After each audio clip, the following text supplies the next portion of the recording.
Hello, welcome to Stronger Through It podcast. Today, I'm sharing a conversation with someone very, very, very close to my heart, my very own daughter, Bella. Hello. Hi, Bella.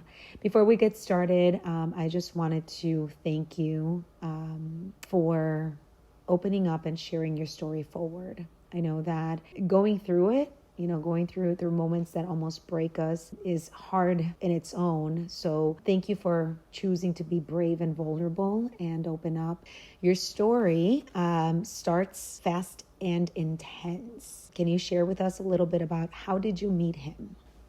Yeah, for sure. So honestly, we just met through social media. I know that I had a few applications. I believe it was Snapchat in which we met. We definitely conversed pretty quickly. But yeah, I think in January of 2023 is when we actually met for the first time. And when you were connecting with people online, was there something in specific that you were looking for that you think attracted you to him?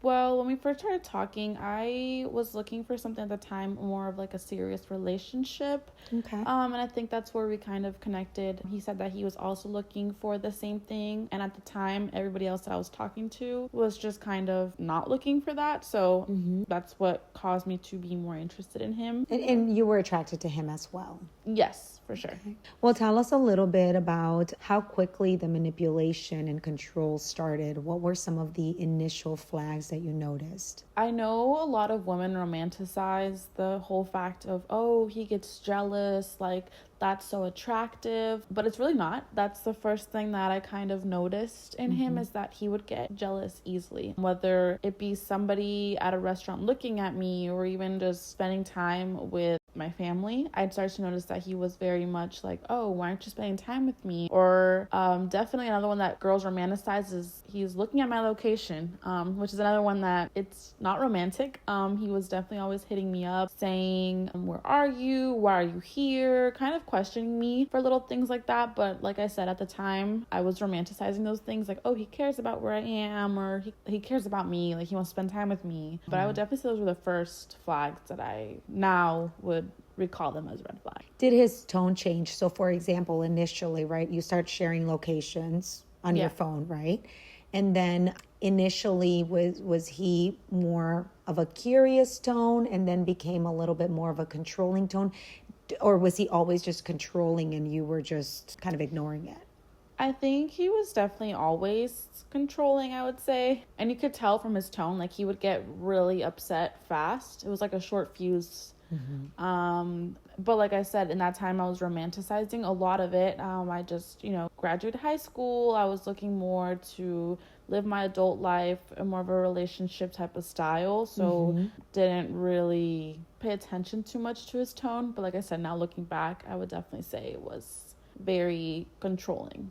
There was an instance, and I only know this because we've had plenty of conversations, but there was an instance where you mentioned you had gone to a restaurant, and as you were leaving, was it a gentleman that opened up the door for you and he became irritated by that? No, as a person, I struggle with making eye contact with people a lot of times. So, or like I'll look around. So I know in that moment there happened to be a guy literally in front. And like I said, I struggle to make eye contact, but I'm also an observer. So I like to look around the room and stuff. So I happened to take a glance at the person, and he had noticed that, and that's what caused him to think that I was in a way of wanting that person, if that makes sense. So yeah, Became jealous. Yes. What about your friends? What did your friends have to say? How do they feel about this relationship? Well, at first I didn't really tell a lot of my friends all the details. I know I had two really good friends at the time. One of them was really happy for me just for being in a relationship. And like I said, she didn't really know details. Another one, I had definitely tried to open up my eyes about different things that he was noticing. Because like I said, he showed these red flags super early on. Yeah. Like, for example, there was one time we were at SeaWorld And I remember that I was with my friend at the time, and this guy that I was in a relationship with at the time was very much like, you do things on my time. So when I text you, you need to, like, if I want you to be over at my house, you need to be over at my house when I text you. During that time, I guess he had woken up and then had told me, like, hey, you can come over to my house. And then shortly after, like, after he saw my location, was like, oh, where are you? Like, why are you at SeaWorld? And I remember I was with my guy best friend, and he was like, why is he talking to you like that? Like, because he was talking to me, he was texting me in a very aggressive tone. So after I proceeded to FaceTime him, he was very, very upset, in a way that he was cursing at me, like why I was at SeaWorld and who I was with, and I remember that my friend, he definitely was like, Bella, like, you deserve better than this, like, why are you dealing with this? But like I said, at that time, I was just so quick to kind of leave and go to him. Like dismiss the red flag. Red flag, yeah. Okay. So his manipulation continues to escalate. Can you share some of those other examples of how it escalates and how you're processing that? How are you continuing to normalize these situations? So I think one of the biggest things for me was he would be gone most of the time, like in the nighttime, and wouldn't come back until 3 a.m. And like I said, my past relationships were, I wouldn't say healthy, but they weren't also necessarily as super toxic as this one was. So I really didn't have much previous experience to worry about. So, I mean, when he would come home at 3 a.m., I would, just kind of ask him where he was, and he would just tell me, like, I was at my friend's, and he used to smoke, so he'd be like, oh, like, I was smoking, and, that was definitely something that I kind of already was accepting, even though that I didn't want to accept that, like, the fact that he was a smoker. Like, I've always wanted somebody that, at least for me, preferably not somebody that didn't smoke. So that was already one thing, and like I said, he would be gone and tell me that he was with friends. Another thing was that he would always hide his phone. Like, I could never have access to it. I could not touch it. But he could touch your phone. He had access to your phone. Yes. Okay. Yeah. So that was another thing. And I mean, little by little, I just really found out after why he didn't want me to have his phone or access to his phone, text other females, very obviously, in a way that's not friendly or just wanting to be friends. But this was all during the time that I had left home, moved in with him, and then even went across the country for him. So let's talk a little bit about that. You had come to a decision of moving in and leaving on the other side of the United States. Yes. Right. So your plan was to move to California. Yes. So one of the biggest things, I guess, something happened in his life, so he couldn't stay where he was staying here in Florida. So I remember he had told me, like, hey, like, I'm moving to California. And this is prior to, I think we were only dating for like maybe a few weeks. And he was like, hey, like, like, this happened, I need to move. And so he's like, if you're not able to move, then we can't be together. And in that time, I was just so head over heels for this person that I was like, okay, like, I will, even though I've never thought of moving to California, I was like, okay, like, I'll do it, like, Yeah.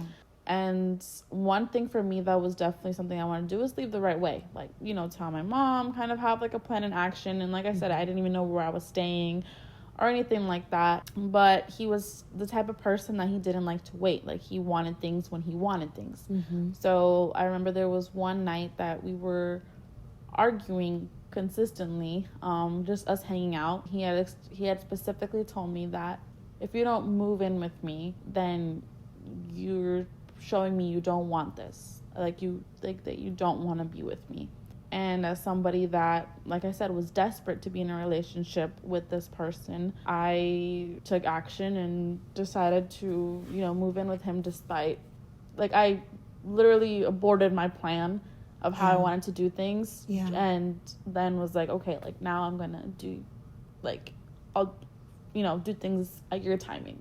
So, Exactly. yes, I'm going to comply. Exactly. So there is a process that happens when we are in a toxic relationship, especially when we are being manipulated. And that is a process of self-shrinkage. Yeah. So little by little, we start noticing ourselves shrink into a version of ourselves that maybe we don't necessarily recognize. Thinking back, what were some of any of those moments where you kind of started to feel or notice yourself shrinking in this relationship? I would definitely say for me, it was when I moved in with him. Mm-hmm. I started to notice like I wasn't able to go to places that I normally would go to that to prioritize, like for example, the gym. Mm-hmm. Like I wasn't able to go to the gym by myself. And for me, fitness was always something that it's very important in my lifestyle. Like I like to go to the gym, I like to work out, or I like to go out to public sometimes by myself, just if I need to go to the store or in there. And then once I moved in with him, I was not allowed to go anywhere that he wasn't there. Okay, so pause there for a second. So you were not allowed to, so when he manipulated you into not going to these places without his supervision, how did he pose that to you? He did it in a way that was actually very clever. He would tell me like, hey babe, like you can't go go alone because I don't know if someone will hurt you, or I don't know if somebody, if anything happens, like I want to be there. And like I said, in my mind, I was already kind of ignoring the fact that he was taking away my freedom. Mm-hmm. And then just kind of replacing it more with like, okay, like he cares about me, like he wants to be with me, like he wants to make sure that I'm okay. But I think at the time too, I was like, but wait, like, because like I said, he would just do whatever he wanted to. So he was able to leave wherever he wanted to, right? But I had to wait. So a lot of times there would be days that I would want to go to the gym, and he knew that, and I would not go. What were some of the inconsistencies that you accepted in addition to everything that you've shared? That was pretty much throughout our whole relationship. He was definitely the type to feed you a good story and tell you like a good plan, but never put into action, especially when it came to financially. I know that the whole reason we moved was because he wanted to go into a specific field.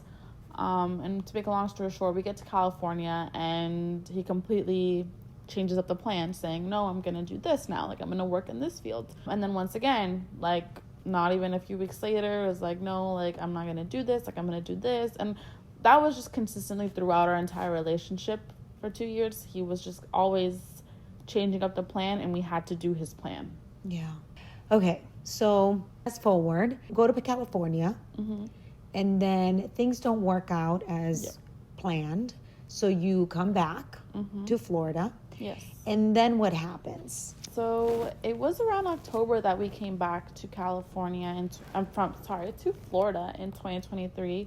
We were staying with my grandma, and it wasn't even a month later that, which is actually pretty funny because I was actually planning on leaving during that time, but that I actually find out I was pregnant.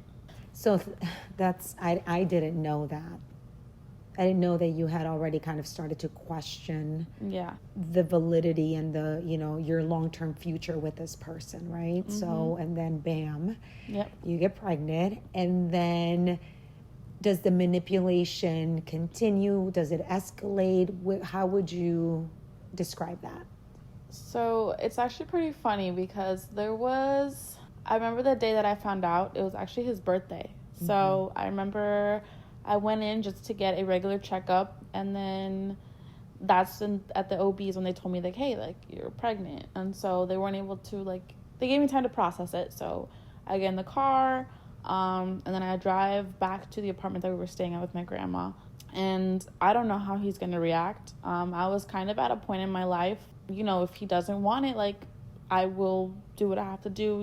It's better for both of us. But if he does want it, like, basically giving him the decision to kind of on what he wanted to do.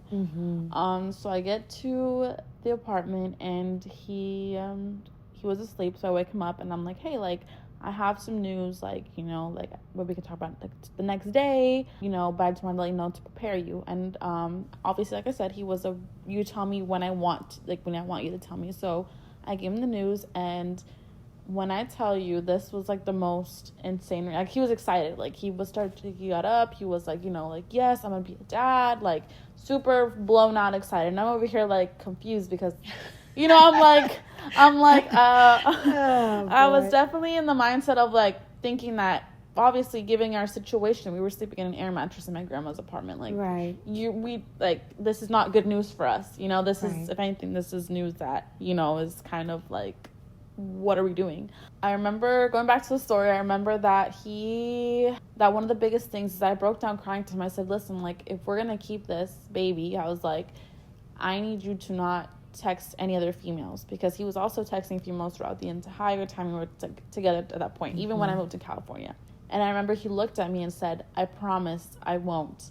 The next day, I wake up and there was times that he used to leave his phone unlocked, and those would be like the times when he was sleeping that I would go through his phone and look at it. I literally saw a message that he texted to a girl, like reaching out in a flirtatious way after I had told him the news that he was going to be a dad. Yeah, so I mean, I definitely after that progressed worse, and the manipulation didn't stop. So do you think that the pregnancy you thought would give you a little leverage to hopefully see him maybe change and mature and show up for the relationship in the version that you Had in my mind? Yes. Yeah, for sure. I definitely, you know, thought that from him knowing the news now that he was going to have a kid on the way, that he was going to be more like, okay, like I need to get my SHIT together. Yes. You know, I need to get a job. I need to get my shit together. Yeah. I need to get a job. I need to, you know, provide for, you know, the person that he was not only with, but as well as a little one that was, you know, coming on the way. Exactly. Yeah. But I think for sure that was also a time that I should have been a little bit more eye-opening to the fact that he was not going to change. Yeah. So you went through the roller coaster a few more times. You know, fast forward, you move yet again. Yes. I ended up moving to Chicago in February of 2024. Mm-hmm. And there was an opportunity that was given to you both to kind of start over. And, you know, you actually arrived both with jobs. Yes, we did. And the cycle continued from, you know, what you had shared, correct? Yeah, for sure. We moved there in February 2024. One other family member of mine opened the doors for both of us and said, hey, like, because he did know a little bit of context of, you know, our pattern and the way that we were just moving, and was like, hey, like, this is a fresh start. This is a clean slate. And it was mainly directed towards him, but, you know, it went for both of us. Like, and I remember I told him that day that we moved in with my family member, I was like, listen, I was like, this is it for us together. I said, so we either get our crap together, I was like, or we're gonna not have this opportunity again, because by that time we had basically run out of every place to live. I was like, we're gonna get a job, and my plan was for the baby to be born in Chicago, and, you know, kind of then get our own place, wherever that may be, whether in Chicago or wherever state that we were gonna want to move to. And I was like, and he looked at me straight in the eyes and was like, okay, like, you're right, like, I'm gonna do this. So the relationship continues to shift. And even though you had a job at one point, and you were, you know, you had a space of your own, in a vehicle, how were you feeling inside? I think at that point I was just tired of moving over and starting over. Like, I know it was within 2 years we moved to 2 different places, and we had nothing for us at that time, which, you know, most couples at that time are in their own apartment, at least some, like, you know, and at least are building towards their own, they're working together on their own financial, like, stability. So it was, if anything, I was in more debt than I was making money. So at that point it got to a point where I was just not surprised. I was in the mindset of that if things don't work out, like, I was not going to be surprised, if that makes sense. But there was still like this hope that, you know, that things were going to turn around, that this was going to be the opportunity we needed. But like I said, things did continue to get worse. He did, before we actually left to Chicago, there was an incident where we got into an argument and he had pushed me. Pregnant. Pregnant, yes. Yes, while pregnant, just slightly pushed me. And I remember that in my mind, I was like, oh my God, like he's now physical. But I remember moments after he had pushed me, he was like, I didn't push you that hard, like, wasn't that big, it was on accident type of thing. And I, in my mind, like I said, as I was still trying, there was still a little hope in me to try to save this relationship. So I was like, okay, like he did it on accident, like, and it wasn't abuse, you know, it was more of like he did it on accident, like, you know, he just pushed me.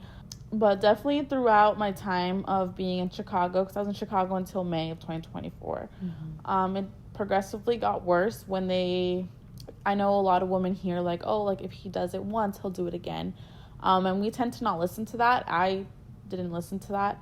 But when I tell you it's true, it's definitely true. They do progressively get worse. Yeah. Doesn't, like, he would then start to actually shove me and hit me. Like, if, like, it wasn't hard, but it was enough to definitely be like, you know, why are you doing this to me? And that was just a process, because you can see now how it was progressively getting a little bit more and a little bit more and a little bit more. So. Yeah. And another thing, going back to the car, is that mind you, the car was under my name. You know, it was given as a gift to get myself on my feet and, you know, get myself situated.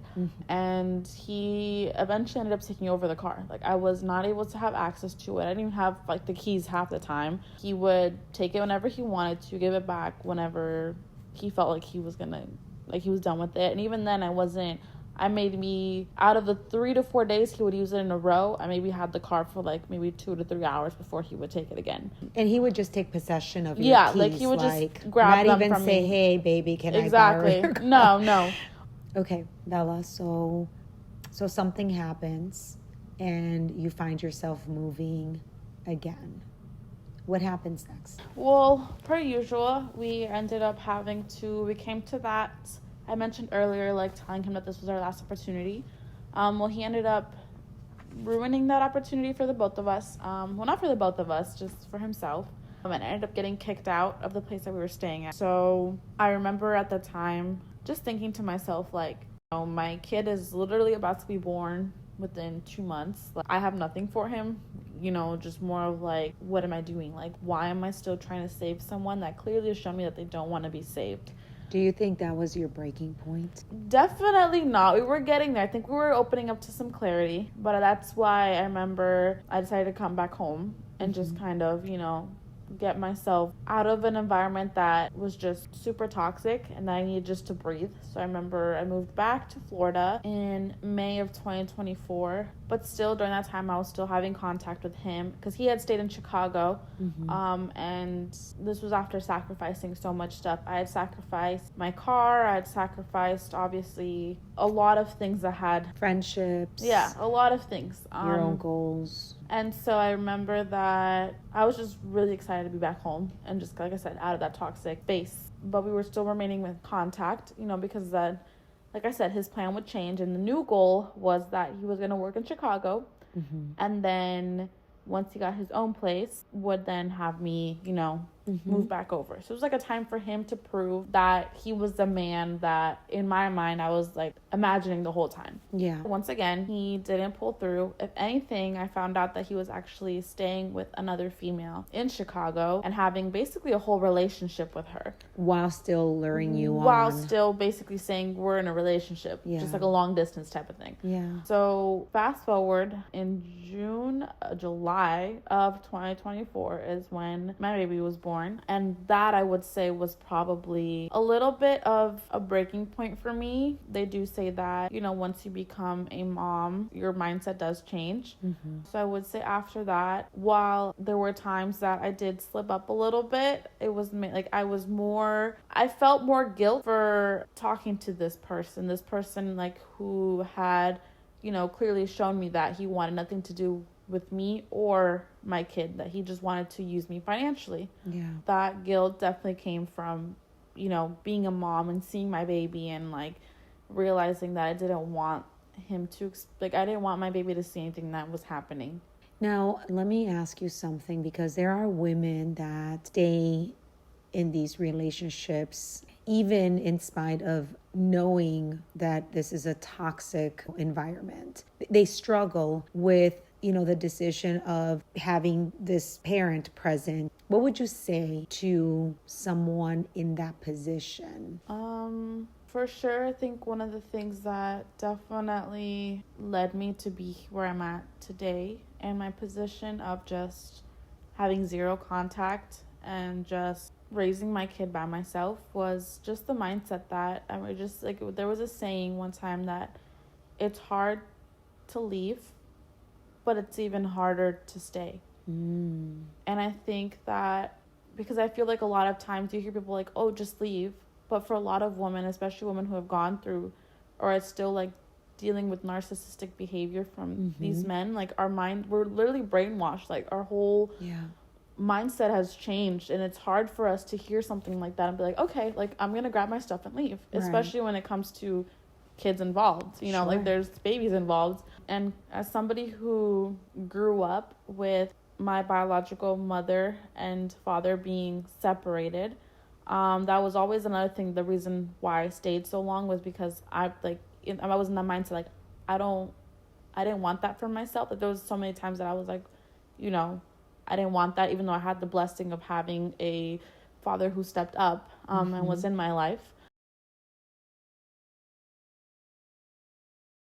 I was like, I wish I didn't have to go through that. Like, I don't want my kid to go through that. Which is actually pretty ironic because, like, now going back and learning more about, like, my father's past, my biological father's past and the stuff that he was into, it was definitely like, okay, like, I'm glad that they weren't together, so I had to go through everything that, that I learned throughout the time that I was living in Chicago. But I think that also influenced heavily on my, like, decision of, I don't want my kid to grow up in a house full of arguments, in a house full of abuse, in a house full of literally no house because there was no stability, there, like, I think for me that was the biggest one. Like, okay, like, I have to do the hardest thing. It's gonna break me, it's gonna break my heart, because in my heart still wants to see this person as, like, like, he's gonna change. But, like, I had to literally put that thought in mind jail, like, literally lock up that thought, and was like, okay, like, he's not gonna change, like, we have to do this by myself. Like, I had the blessing of having my family and being like, like, okay, like, I have a huge support system. Like, I need to do what I have to do, because if not, like, my kid is gonna grow up and be just like his father, and that was a big thing that I was going to regret, because obviously, not just for my kid and his childhood, but as well as because he's going to grow up and then do that to another girl. Yeah. And I'm going to be the reason why. Oof. Okay. Wrapping up, what do you want other young women to know about recognizing manipulation early on? If I had to give advice, I think a lot of society, we romanticize, like I said earlier, we romanticize these things that aren't romantic. Jealousy is not romantic. Having him control you is not romantic. We think as girls that they care, and while they may feed you that story, it's definitely not they care about you. More of us, what can I control? What can I take away from her? I think another piece of advice is that somebody who is trying to take you away from your family and your friends, it's not because they want to protect you. If anything, it's because somebody who is hurt only wants to hurt you.